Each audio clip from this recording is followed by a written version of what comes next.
Bonne année à vous l'équipe, j'espère que vous allez bien et que l'année 2022 sera bien meilleure que 2021 pour nous tous. Ce qui est sûr, c'est que 2022 nous promet de très belles choses dans le monde du jeu vidéo. Et ici, on va parler des jeux qui sont pour la plupart très attendus pour cette nouvelle année.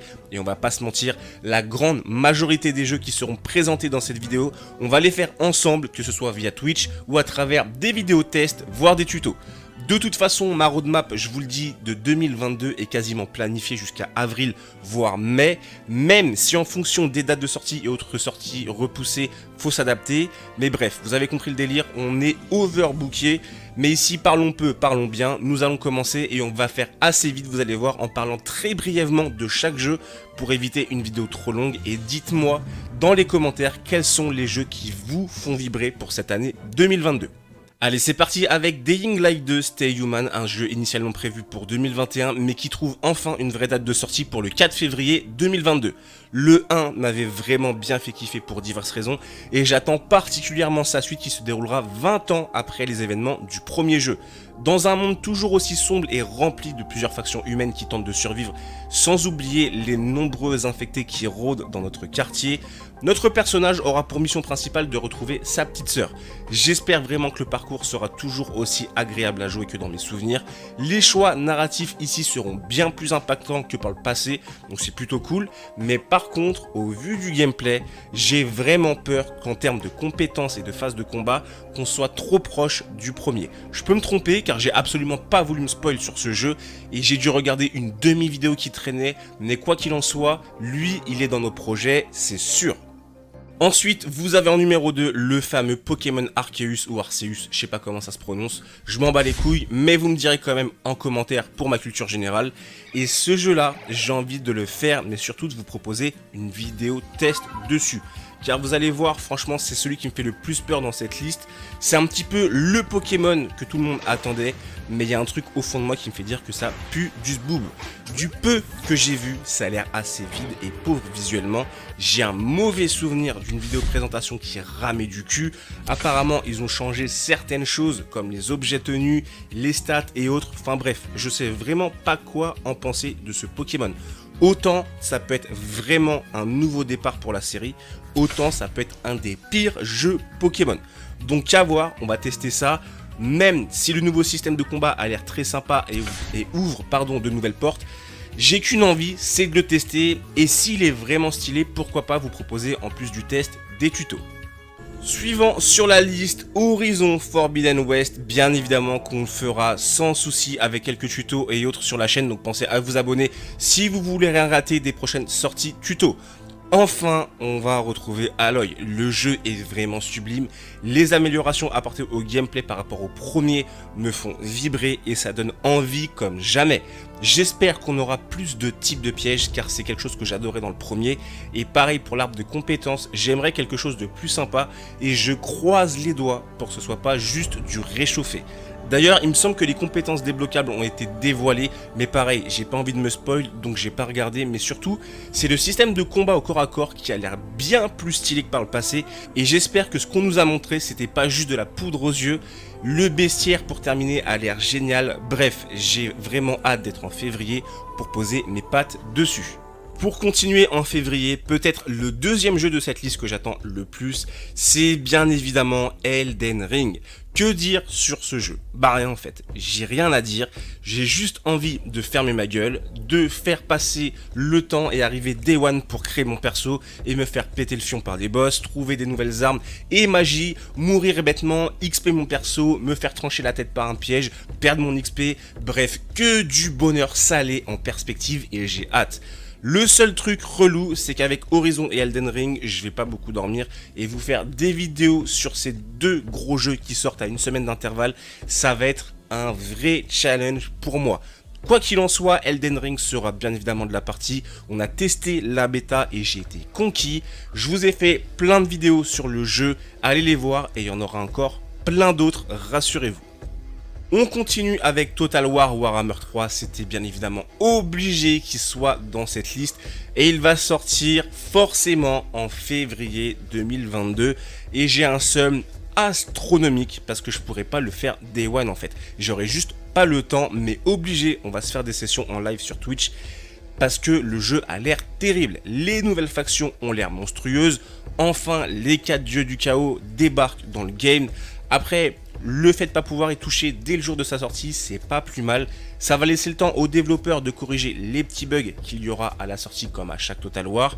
Nouvelles unités, nouveaux domaines de magie, nouveaux seigneurs légendaires, nouvelles parcelles de map, nous serons gâtés. Sans oublier qu'on possède bien évidemment le premier et le deuxième Total War Warhammer, ce qui veut dire que plus tard, on va se régaler quand les 3 jeux auront fusionné.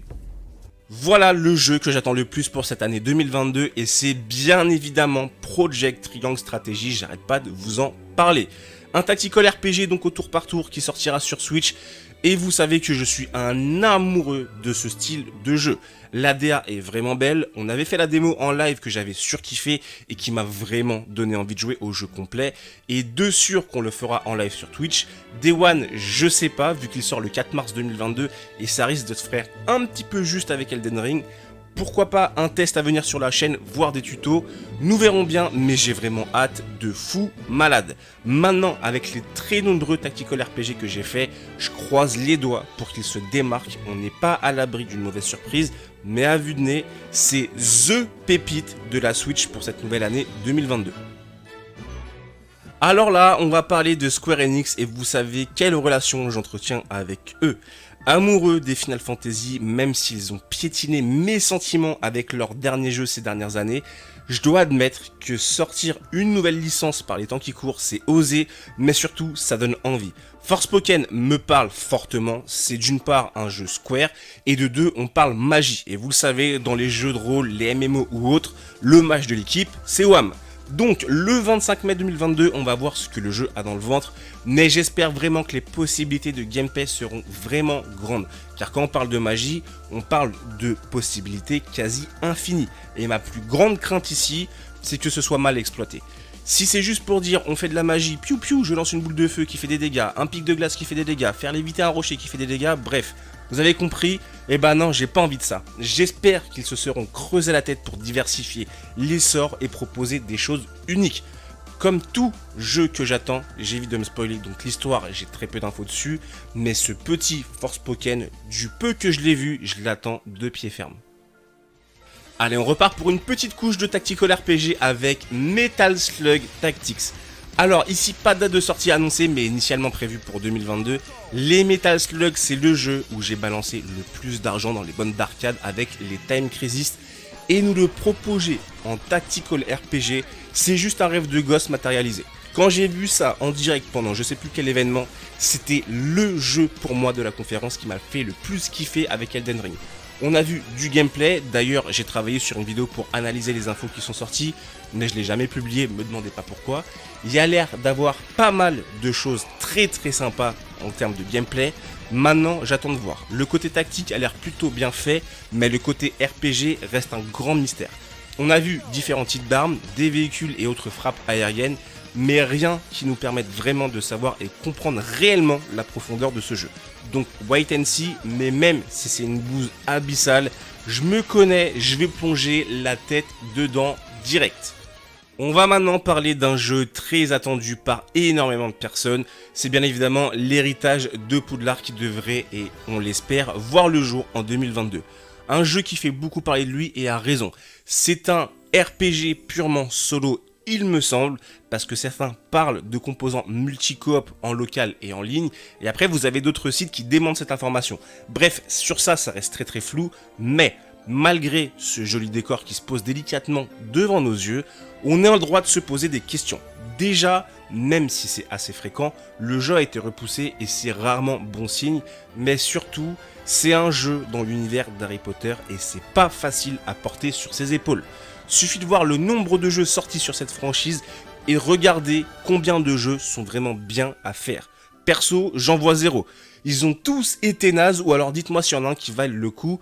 Donc pression supplémentaire pour le studio, à savoir redorer le blason de Poudlard sur les plateformes de jeux vidéo.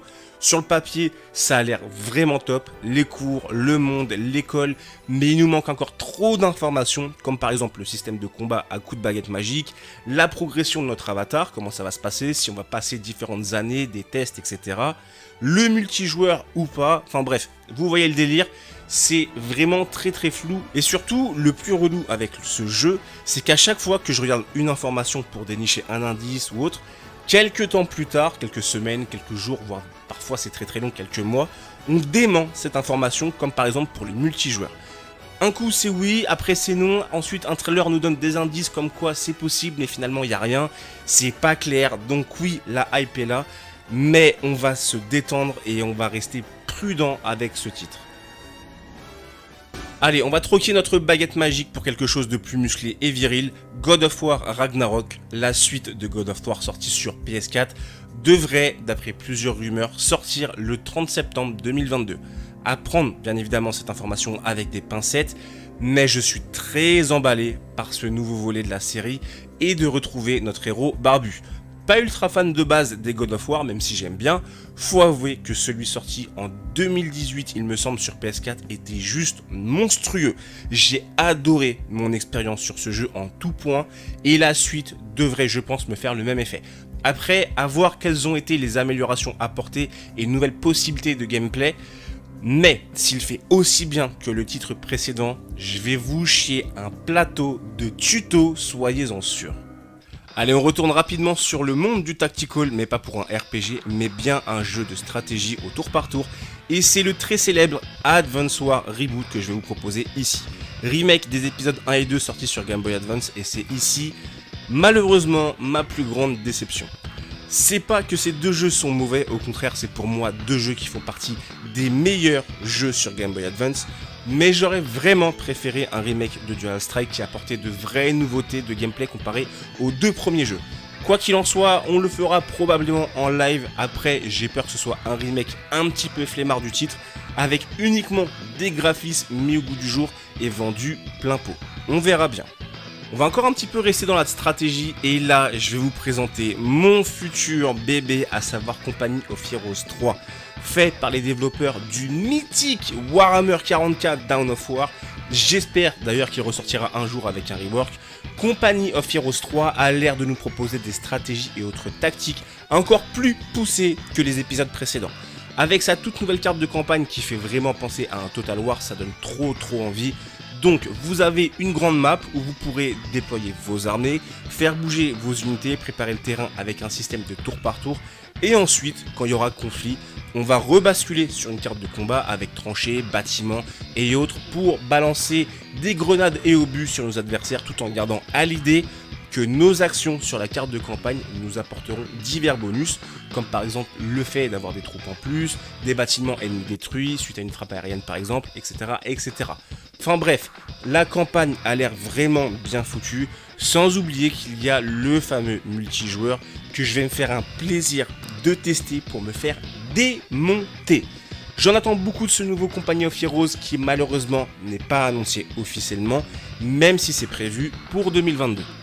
Pour le jeu suivant, c'est un collègue qui m'en avait parlé il y a de ça très longtemps, c'est Gotham Knight. Un jeu initialement prévu pour 2021 mais qui a subi de nombreux reports suite au Covid, mais pas que, vous allez voir. De base, cette action RPG vous propose de jouer Robin, Batgirl, Nightwing et Red Hood et devait de base se jouer à 4 en coop.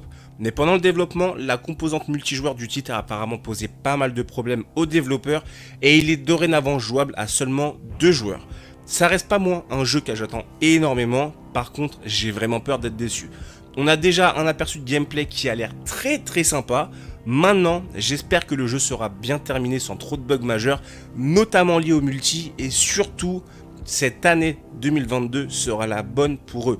Et s'il sort cette année, ils ont vraiment pas intérêt à choisir une date de merde au vu des titres colossales qui arrivent.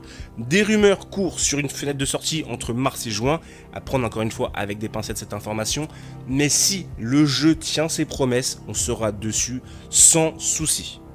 On continue avec un autre gros morceau de cette année 2022, c'est Stalker 2 qui arrive le 28 avril sur PC et Xbox Series. FPS avec une pincée de RPG terriblement beau qui tournera sur Unreal Engine 5. Le jeu était prévu de base, et accrochez-vous, pour une sortie en 2012, mais suite à nombreux soucis économiques et autres, il ne verra pas le jour avant cette année synchro-sainte de 2022 qui nous promet des titres de furieux. Avec un monde ouvert qui va nous mettre au défi de survivre à ces créatures, voire même la faim et la soif. plusieurs quêtes à résoudre et un arsenal à maîtriser, Stalker 2 c'est surtout une ambiance pesante mais complètement différente de celle de Metro. Jeu qu'on fera probablement en live et j'espère qu'ils vont pas tomber dans le FPS arcade trop bourrin car il a été annoncé qu'après la sortie du jeu, du contenu multijoueur sera disponible. Le 11 novembre 2022, c'est la date de sortie de Starfield s'il n'est pas repoussé, et moi je vous parie tout ce que vous voulez qu'il va l'être. Ce jeu de rôle développé par Bethesda et qui nous emmènera dans un univers futuriste a tout pour plaire aux fans de science-fiction. C'est un jeu 100% solo, on nous promet de pouvoir créer notre avatar de A à Z, que le titre se voudra plus difficile que les RPG habituels du studio, pilotage de vaisseau spatial, plusieurs planètes et espèces à rencontrer, un arsenal unique à équiper, bref, ça donne vraiment envie, mais on n'en sait que trop peu sur ce titre, donc autant sur le papier j'ai envie de plonger direct et de signer, autant quand on aura de vraies révélations de gameplay, peut-être que ça sera la douche froide qui nous attend. Donc ici, on prône la patience, nous verrons bien et si on est emballé par ce qu'on nous présentera, on en fera des vidéos sans problème. Il y a bien évidemment d'autres jeux qu'on fera, mais on va s'arrêter là. Encore une fois, dites-moi les jeux que vous attendez le plus dans les commentaires. Je compte sur vous pour me faire découvrir des petites pépites. Vraiment, cette année 2022 va être colossale, potentiellement une des meilleures années qu'on pourrait avoir depuis un petit moment. On croise les doigts pour que tout se passe bien. Je vous souhaite une très belle année 2022. Merci à vous tous pour le soutien et la force que vous m'avez apporté durant 1 an et demi depuis qu'on a lancé la chaîne. Moi je vous laisse ici, prenez soin de vous l'équipe et à bientôt. Ciao ciao.